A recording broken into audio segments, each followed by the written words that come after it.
and he bites his thumb. I mean, Samson bites his own thumb, not Abraham's thumb. But in the old days, that was like saying, "Yo, mama!" So Abraham says, "Are you dissing me?" And they start beating down. But it gets broken up before anybody really gets messed. And the prince, he's like the principal of this whole town. He says, "Yo, next time you two people get in each other's face, I'm going to twist someone's head around so their cap's on straight." So then Juliet's old man decides he's going to have this party. But he has to send a servant out to tell everybody, because, like, they didn't have phones then. But the servant's, like, dyslexic or something, and he can't make out the names on the list. So he, like, stops someone to help him make them out. Duh! It's Romeo! So Romeo looks at the list, and there's all these names of dweebs, freaks, jocks, stoners, nerds, goobs, and motorheads.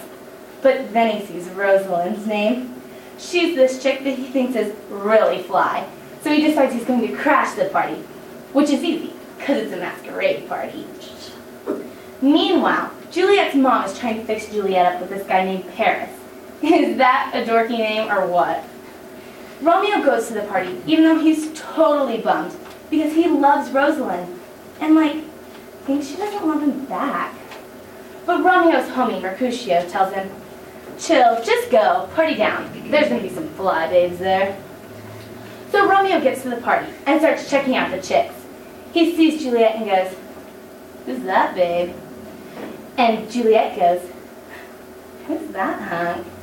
Which is bad, because Shakespeare already said they got fatal loins, whatever that means, and that they're star-crossed, which means both of them are like Aquarians, I think. But that don't stop them. So Romeo starts hitting on her, and they hold hands for a while, and he like goes, "Oh then dear saint, let lips do what hands do," and they kiss, which is like super rad. I mean, totally awesome for both of them. But then Juliet's nurse pulls her away, because like in the old days, they really had a cow if they caught you sucking face. Juliet's cousin Tybalt sees that Romeo's trying to ease in on a Capulet, even though he's a Montague. So Tib says, "Yo, hand me that sword." But Juliet's dad says, "Be cool." Then it's curfew or something, because everybody has to leave. But when Romeo's heading for his pack, he says, "Check it out, dudes, I'm the bail." And he jumps over this big fence into Juliet's yard. He looks up at Juliet's bedroom and goes, "Who left that light on?" Or something like that. Because she goes, "Oh, Romeo, Romeo, wherefore art thou Romeo?" Which is like, duh, because he's standing right underneath of her balcony. But maybe, like, she took her contacts out to go to bed. So he goes, "Do you want to get married?" And she goes, "Yeah." But they do, but only in secret. But then, like, right after this, Juliet's pushy cousin Tybalt shows up again and starts getting in Romeo's face. See, he don't know that they're married, because he didn't get an invitation or nothing. So he should be happy, because he didn't have to buy an electric can opener or anything. But he wants to kill Romeo, and Romeo won't fight him. So Tybalt jumps in Mercutio's face, and him and Mercutio start thrashing. Mercutio gets killed, so Romeo kills Tybalt, which is like dumb, because now him and Juliet ain't gonna get any wedding presents. Then the prince exiles Romeo, which is like being grounded, but in a different state, or something. So Romeo and Juliet have to split for a while. Juliet goes, "Oh, thinkest thou we shall ever meet again?" Because, like, some guys act like they like you a bunch at school and then never call you up, you know? So Romeo leaves, and Juliet's really bumming, because her old man wants her to marry Paris. Duh, she's already married. But her parents are still planning a wedding. So it looks like she's going to get an electric can opener one way or another. But then this priest guy gives Juliet this stuff to drink, so that everyone will think she's, like, dead, until Romeo gets back from being grounded. But this stuff is so good that everyone thinks she's really dead, and they put her in this tube thing, you know? Then Romeo dreams that Juliet has found him dead, and even though he's grounded in another state, he says, "Later, I'm out of here." And he takes off to see Juliet, but then he stops, like in a drugstore, for some poison. So he misses this letter that the priest sent that says, "Juliet's not dead, she's sleeping." But then Romeo sees Juliet and goes, "Oh, "Dear Juliet, what art thou yet so fair?" 'Cause if she was dead, she ought to be green and starting to smell kind of funny. And that totally bums him. So he takes the poison. Duh, he'll never guess what happens at this part. Juliet wakes up and sees Romeo and goes, "Oh, happy dagger," and kills herself. I mean, are these people serious or like what?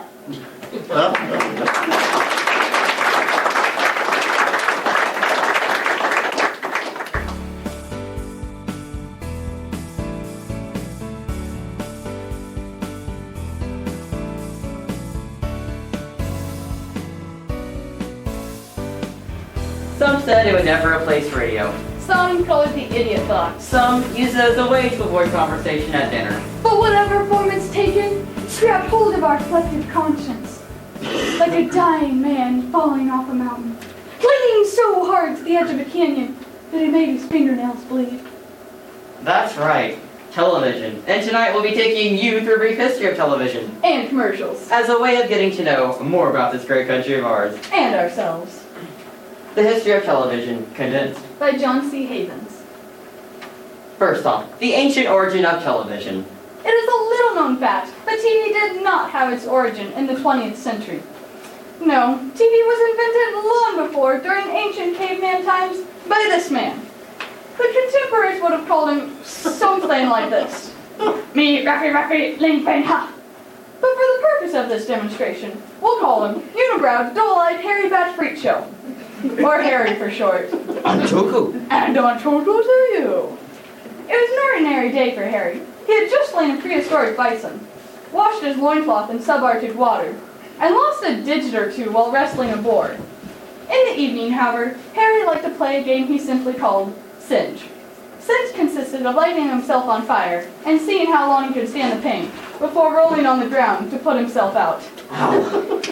One night, Harry invited a friend over, and ancient TV was born. Hey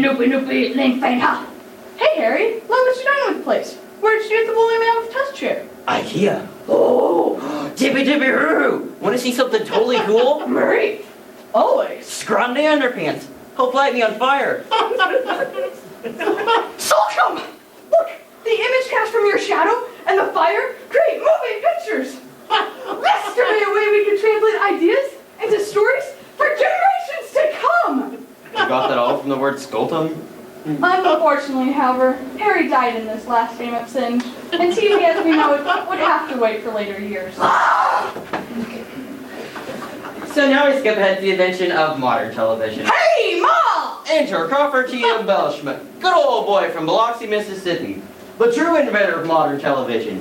Pa, I can't believe it, but I found a way to beam them light images to make moving pictures. It's like them movie shows you see with Clark Cable or King Kong. That's a fun boy. How'd you do it? Well, I was building a nuclear weapon for the Russians when an alien... And that's the way it really happened. But go on believing what those history books tell you. The truth is out there. So now we skip ahead to programming. Back in TV's infancy, shows weren't on around the clock like they are today.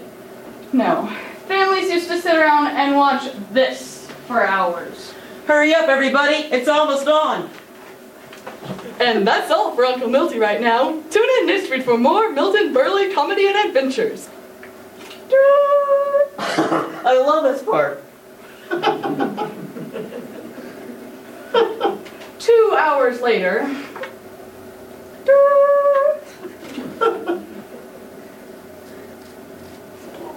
3 hours later. Jimmy, that's enough TV for one day. Aw, gee, Ma. But then, somebody got smart and discovered a way to fill up all that empty programming space. With intelligent and thought-provoking shows that commented on our humanity? Wrong. With commercials. Aw, gee, Beverly. I see you have an unsightly blemish on your leg. I sure do, Patty. The doctor called it gangrene. Gee, that sounds bad. Sure is, Patty. Down to something horrible. What the doc say? He said I'd have to lose the leg. But it's a good thing I've got this. Mr. Medicine's home amputation kit. Well, prime me, Beverly. That's just swell. Want to heal? Sure do. Scrub your hands and grab a scalpel. And evolved right along with TV. But remember back before cable? That's when reception could just be awful. Today, Texas movie star Marilyn Monroe filled audiences as she just in the air. She Dang reception! Joe DiMaggio, who Monroe's antics were no match for his Dang vertical hold! all of baseball is shocked. In other sports news, hockey. Dang horizontal hold! Stop hitting me. But eventually things smoothed out a bit and modern programming began. And with shows like I Love Lucy, the modern sitcom was born. Lucy? What'd you do? I washed little Ricky's clothes. What's so bad about that? He was still in them. You're so funny. And now, we'd like to take you through a brief history of sitcom one-liners. Hey, Ralphie boy. One of these days, Norton. One of these days. Now, stoners, Griffith, you got the hook. Caught him out. Well, golly. I know nothing. What you talking about, Willis? Hook 'em, Dano. Ah, gee, Wally. Norm! Along with sitcoms, family dramas have also evolved quite a bit from yesteryear. Let's compare a 50s drama situation with one from today. Ah, gee, Dad. I'm really sorry. I borrowed Frankie's skateboard, and I got it all scratched. Son, you'll have to be punished. Dad, I'm really sorry. I found the key to your gun rack, and I held up the 7-Eleven. Did you smoke any cigarettes? Yeah. You'll have to be punished. And now the newest rage is reality TV. First was MTV's The Real World, then Survivor. We'd like to show you the future of reality TV.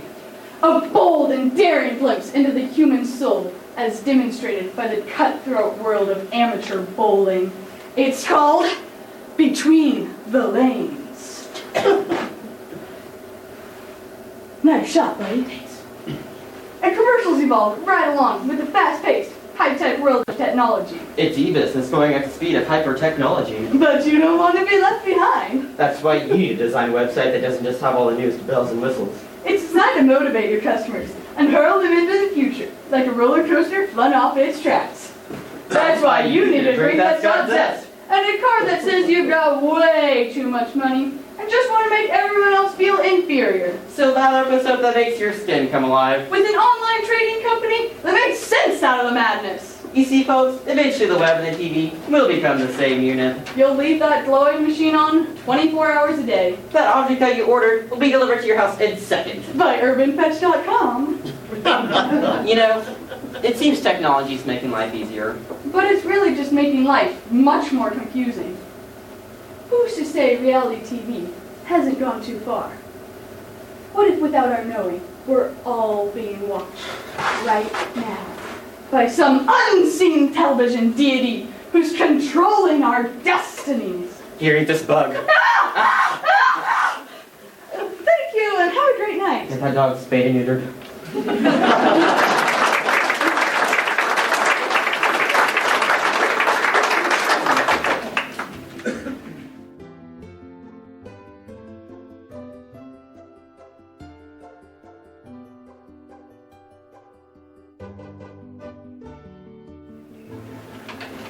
Is your method of flirting effective, or are you seen to find yourself stuck in a flirting rut? With technology today, it seems as though flirting has gone high-tech, with email, instant messaging, Facebook, and MySpace pages. It's enough to make one's head spin. Surely there is an easier way. How was flirting done before the advent of the computer, or even the telephone? Well, there was a slower time, and a simpler time, when you could flirt with your sweetie without ever saying a word. All you needed was one accessory, the hand fan. The hand fan has been used by every society, from palm fronds to feathers, to beautifully painted works of art, to jewel-encrusted, gold-plated objects of great value. Fans tell the stories and histories of the cultures and individuals who use them. Both men and women have used the hand fan throughout history, not only to cool themselves on those hot summer days, but also to send secret messages to each other, simplifying the transaction of a flirtatious message down to a flicker of a wrist. Today we will first explore the history of the hand fan, the styles and materials used to make the handpan, and finally, the lost and secret language in this mysterious accessory. The origin of the handpan is quite simply unknown, because it can be traced back through ancient Roman, Greek, Chinese, and Egyptian cultures. Some of the earliest examples include two fans found in King Tut's tomb when it was excavated in 1922. A feather fan was also included in the gifts given by Christopher Columbus to the Catholic Queen Elizabeth after his first trip to America. The first European country to produce handpans was Italy in about 1500. This was the result of Venice being